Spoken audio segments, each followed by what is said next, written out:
Dito natin mapapatunayan na maliit na ang mga hard disk pen. Ganyan kaliit at ganyan kanipis. Tingnan nyo, parang papel. O, di ba? Dito na natin isisave ang ating video at ang ating mga sa gabi ng vlog, sa gabi ng ride.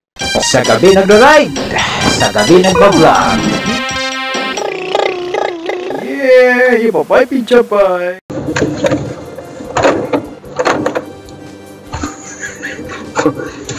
Tay, magandang gabi na naman sa inyo. Ako na naman si Soned at sa gabi nagbablog talaga, sa gabi nagra-ride at nagda-drive na ngayon. Dahil nandito tayo ngayon sa traffic area na naman at nagpapakat-traffic tayo at may mga sumisingit na mga motor naman na nakakatakot at maaari ka nilang gasgasan kasi ang pupuntahan nila ay Talahiban. Ganun talaga, gusto na lang pupunta sa Talahiban. Hindi naman pang off-road ang mga scooter.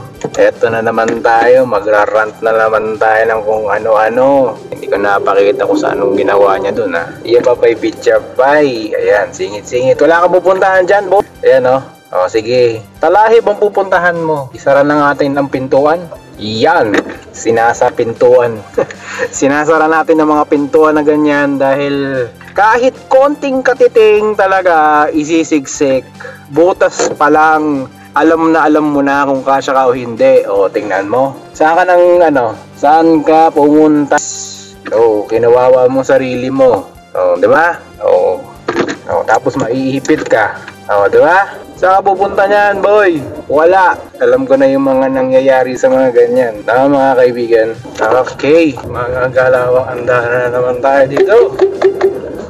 Yan, ako Soned na naman. Sa gabi nag-vlog, sa gabi nagda-drive. Sa mga four wheels at mga pataas ang mga mga gulong, always wear your seat belts. Hindi natin alam kung kailan tayo susubsob sa windshield. Kaya kailangan magsi-seat belt kayo lagi. O kaya pag sakaling tumaob yung sasakyan ninyo, hindi kayo iwawasiwas ng puwersa. Yan, mga physics na puwersa! The force! Daming energy, the force! Pakialingaw-ngaw na naman, the force! Alright. Kasi sa motor, okay lang naman tumilapon ka kasi hindi ka naman masyadong madadaganan ng kung ano-anong mga debris na mabigat. Laglag si Pucci. Yan ang mga ating indicator na masyado tayong nagmamalabis ng mga puwersa, mga centrifugal force. Puwersa, napakaliwa. Puwersa, napakanan. Yapapay, pichapay. Tinatahak natin ang kadiliman. Tingnan nyo gaano kadilim yan. Yan ang gaano kadilim yan. At may mga nagmamadali na hindi nila alam kung ano yung bubulaga sa kanila, sa patutunguhan nila. Diba? Sige, overtake pa more. Dami-dami sasakyan diyan Ito, mag-SNR pa. Ayan, mahirap na tayong kumanan at kumaliwa. Medyo bilisan mo naman ng Ayan, diba? Yan ang mga galawan dito sa kadiliman. Matalahib pa na naka-uslim. Walang masasabi ka dyan pag hindi mo memorize yung mga ganyan. May mga tricycle pa. Hindi kayo pwede sa mga mamalabis ang andar. Pero sila napakabilis nilang umandar ng umandar O, tila mo, may mga tricycle sa kanan. Hindi nila alam yun. Itong dadaanan natin na shortcut na papuntang LRT, pinakahuling stasyon dito sa South Parañaque de Los Santos. Dr. Santos pala, Yun, traffic na naman. Yapapay, pichapay. Papakita ko sa inyo ang dadaanan natin mamaya. Yan ang maganda dito Dito pa lang tayo sa may bandang Imus, Cavite. Hagad ka ba? Sige, kamote HPG. Hello. Yapapay, pichapay. Yan tayo sa mga pedestrian. Yun, oops. Ayan na nga sabi ko. May mga blind corner tayo. Tapos yan si tricycle pa. So, siningitan pa tayo. Parang pagkabilis-bilis yung pagwesto dito sa may kaliwa. Bilis ka pa, boy. Isa mo. Tricycle kapag kabagal-bagal. Nasa gitna pa. Buti na lang, nakapula. Nakita ko ng malayo pa lang. Pula na yung patutunguhan ko. Pag hindi, iba iraratsyadahan kita ng putputan dyan. Who cares? Tapos sabi niya, who cares din? Oh, yan, tumabi ka na boy. Meron namang guhit. Ba't di nyo sundan yung guhit? Karami-raming guhit eh. Hindi nyo sinusundan. Puti naman. Di naman burado. Lagi naman pinupinturahan ng ng gobyerno. Hindi nyo sinusunod. Kung may linya, kaya nga may linya eh. Para alam mo kung nasa kaliwa ka na ng linya, kasya ka doon sa kanan. Hindi yung susundan mo yung gitna ng linya. Lalagay mo yung gulong mo doon. Maraming motor ang merong ganyan din. Mga niyan, yung mga motor, yan, tricycle, tsaka itong mga SUV na hindi marunong luminya. Tapos dito, kakanan tayo, ikakat natin siya. Diba? Tapos sa pagkabagal-bagal itong buhay niya. Wala na natin. Tapos yung sabay signal, sabay cut. Okay. Yan ang mga diskartihan ng Wigo. Yan pa ipitsa pa yan. Wigo ka eh. Hindi ako nalalagyan ng kulay pula na ilaw na to. Walang tingnan nyo tong kasunod ko na to. Pajero. Walang ka ilaw-ilaw na isa lang yung tail light. O ayan, ilaw yung pundido. Lagi nyo i-check yung mga pundidong ilaw nyo lalo kapag gabi. Yung pag gabi nagda-drive, gabi nagbablog. Kasi yun palatandaan na kayo ay isang tumatakbong sasakyan. Kapag hindi, di good luck. Diba? Ayan, ito na naman yung traffic, daldalan mode, walang di mo lang maisip ng mga jokes. Kundi pagrarant lang. Ito yung mga natin, na-experience lagi kapag nagmamaneho ng gabi. Kami muna. Ayaw. Sige, bigay. Pinaraan si Mayorski. Sige, kami na. Alright, thank you. Ako po ulit si Sonet na bumabaybay na dito papuntang Cavitex. Okay, papasok na tayo ng Cavitex. Tara ang ating exit. Talagang natin to pipinahan. Kaya lang, isa ay mahaba. Mga galawang ganyan, kailangan na listo tayo. Yung kabilang dulo ay traffic. Yaba pa pizza pa. Pasok na tayo ng Cavitex na nasa toll gate na tayo. Andahan, baka may mga nagsuswerve bigla. Ito ganito lagi ang ruta namin papunta sa ating mga Maynila, taga Maynila. Gumagana ang ating balance brand kasi meron tayong load. Siguraduhin nyo rin merong load kayo kapag dumadaan kayo sa mga toll gate na ganito. At syempre pag exit din, ingat-ingat tayo sa pag-exit ng toll gate. May mga nagsuswerving bigla. Pero sa inyo naman, sa karamihan, huwag yung magsuswerve bigla. Pag may nagsuswerve bigla, put-putan ninyo, ilawan ninyo kapag walang signal. Potan ninyo. Kasi pag hindi, di nila alam ang kanilang ginagawa, patawarin sana sila. Tingnan natin kung okay ka kapag Alright, ang akin, sarap.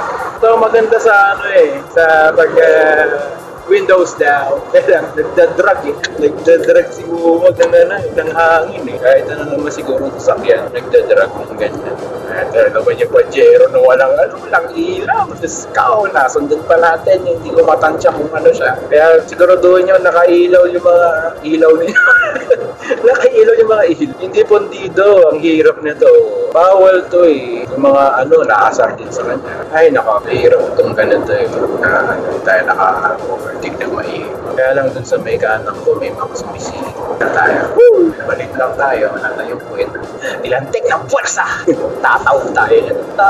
Dahan-dahan lang ang galawan. Sobrang control lang ng ating manibela. Mga galawan sa expressway.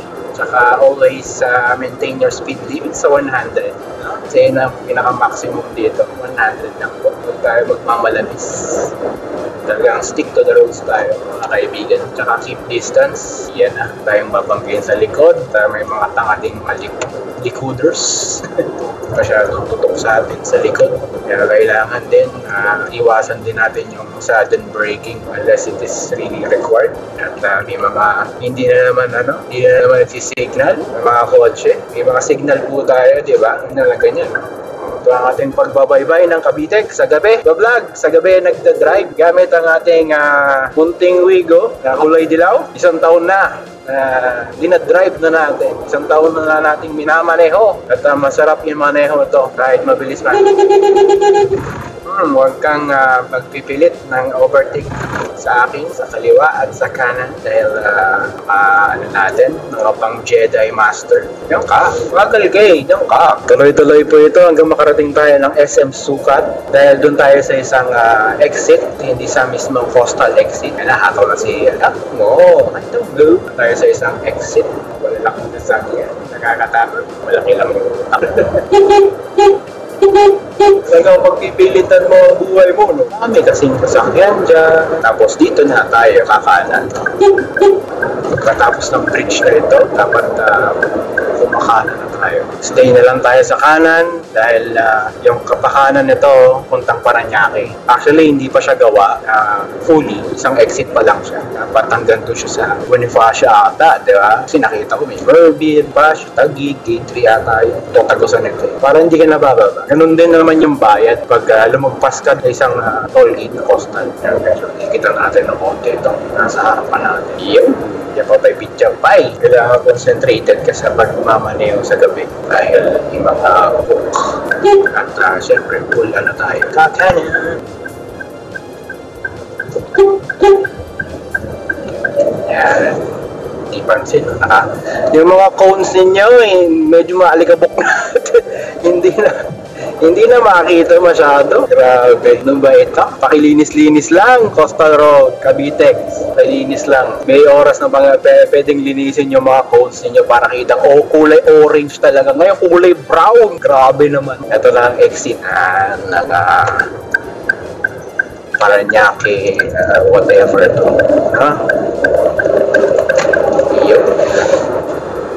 Parañaque exit. Doon tayo sa Dr. Santos exit. Dahil doon tayo sa, medyo mahaba-haba rin to. Pero ang sarap dumaan. Mga ganyan. Kasi wala pang halos dumadaan din. Parañaque exit. Taguig exit.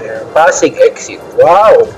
Ang haba pala nito dapat, no? Alright. Ito ang ating paglalakbay dito sa, sa bagong exit na ito. Parañaque extension C5 na mga ganyan. Paki-comment ka na sa baba kung ang tama. Kaya lalagyan natin ang label dito. Tapos may toll gate na ito. RFID rin. Kaya dapat, syempre mag-load kayo. Take care sa mga merging traffic. Kapag slow down lang, huwag kayong magmamabilis. Katulad niyan, nagmamabilis masyado. Akala niya, napaka-sensitive naman. Ito, bagong bago ito. Yung narinig agad ng malayo pala ang bakas magsama.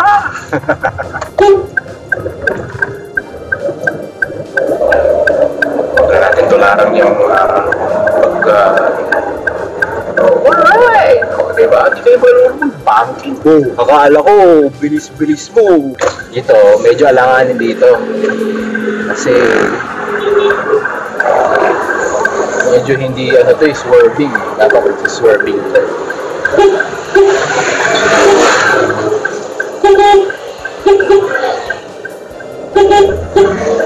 Yeah.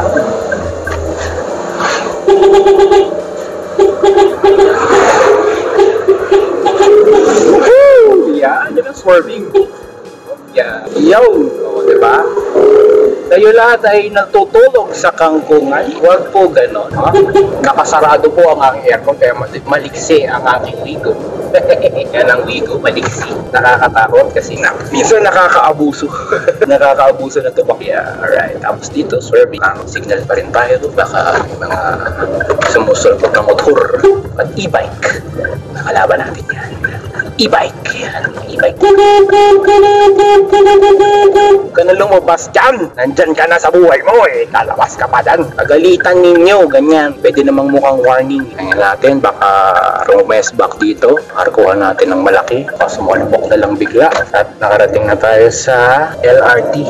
LRT na Parañaque. Tapos may dito, may parking. Pero intayan lang. Ang parking talaga doon sa may SM Sukat. Medyo mainit. Tsaka kaliwa tayo. Para maghintay tayo dito. Kayo sa ating imaginary. Natin kung maghihintay tayo. Tayo-tayan. Okay? Yan po ang ating journey. Bye-bye. Sa gabi nag-vlog, sa gabi nag-ride. Tapos Sonnet, nakapark dito sa LRT. Naghihintay ng imaginary friend natin. Yan pa, picture.